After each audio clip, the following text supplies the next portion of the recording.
When you think back to our time in Brooklyn, what do you think of? Him stepping on that damn 3-point line.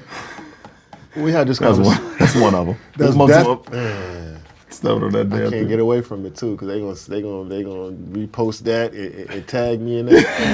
But we had this conversation in Portland, I think, right before a game, and I'm like, who am I spending my next 5 years with? I had just signed that deal. You had just signed the deal, but I feel like we were secure, but everything else around us was going to shit. Not in a bad way. We got GMs going to other teams. We got coaches going to other teams. We got players forcing trades. We got bringing Ben Simmons. He's back. Like, it was just so much Stuff going on. bullshit around us. I feel like we were locked in on the same page and understanding, like, well, we're trying to do something special here.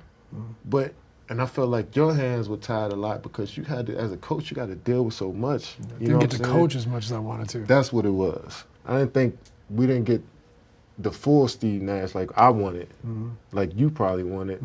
I just felt like it was just too much, too many distractions in a way, and you know you can't win that way. You know, but I felt like we had great intentions though. I felt like we cared enough. I felt like every day we were trying to push towards winning the champ. It was a great vibe in there. It's some of the best times. That first year, that's why I signed that deal. That first year, man, most fun ball I had.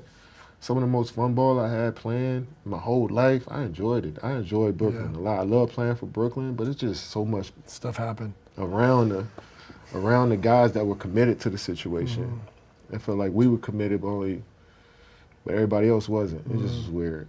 Sometimes I feel like I let you guys down in a way, and then I think about everything that happened. Come on, man. That shit was...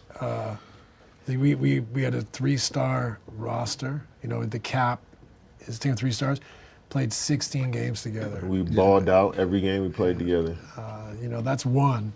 You know, you could go down the list and add all these things, and for me, I end up feeling like I'm making excuses. The reality is, from my perspective, I feel a little bit like I let everyone down, but then I realized there was so much to me, and I just wish I had more of a chance to develop as a coach. I think so too. I just think your hands were tied too many times. You had to be a principal more so than anything. You know what I'm saying? Like, you just couldn't like inject your basketball. You know what I'm saying? Just everything that you have basketball. I didn't feel like you could inject that into everybody in the way that we all envisioned. You know what I'm saying? Just because of the distractions, COVID, injuries. More than anything, I think it's injuries. I feel like we had a good chance to win that first year. But we were injured. James shouldn't have been playing. He was on one leg. Kyrie was got out. hurt. Jeff Green was in and out. Yeah. And So I think more than anything, I think we had a great chance to win it. That year I stepped on the line, but it's just it's life. Some shit happens that way, man. Like, right? But I don't think that should be an indictment on anybody. It's just like people don't understand context though, man, and what truly happens and how you need to really be connected as a group. Like, they just looked at the names and thought it's supposed to be perfect. And people always think like you said, without context, but also they want to come in over the top and say, they didn't do it, they didn't do this, they didn't do that.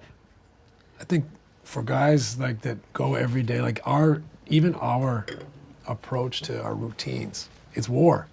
Every day. We're not afraid to lose. Yeah, exactly. Right? You know what I mean? So when we lose, it doesn't work out. We're not at home and everyone's like, they're killing. We don't think about that, right? We think about like taking on the chin. Let's get ready for whatever the next war is, right? We're going putting our boots back on the next year. Like, that's always been a mentality, but the dialogue around the league, the discourse around the league, they don't truly appreciate the journey sometimes of what goes on. Even the ones that don't work out. Right. You can still see some beauty in the Sacramento Kings that didn't win the chip. Right. Or your Phoenix Suns that didn't win the championship. Yep. Like, it's if you really love the game of basketball, you can pull great things from all of that stuff. And that's what I tend to do with that Brooklyn situation is we had some fun times. We had some terrible times, but that's life. Like that's what makes you a better human being. But for the most, I mean, if I'm being honest, we had more good times than not. Even the times when it was me and 4 two-way. Like shit was fun to me.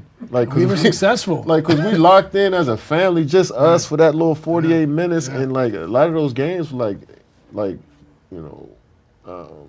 High pressure games, late games. I'm sure those, even me, I learned from. But those young guys took a lot from that too. So I look at the season like that a lot. Of course, we want to win and go to the chip, but it's little small moments that I can appreciate throughout a year, even though we don't add up to winning. And a lot of people don't understand that. But that shit is in our DNA and our blood. Like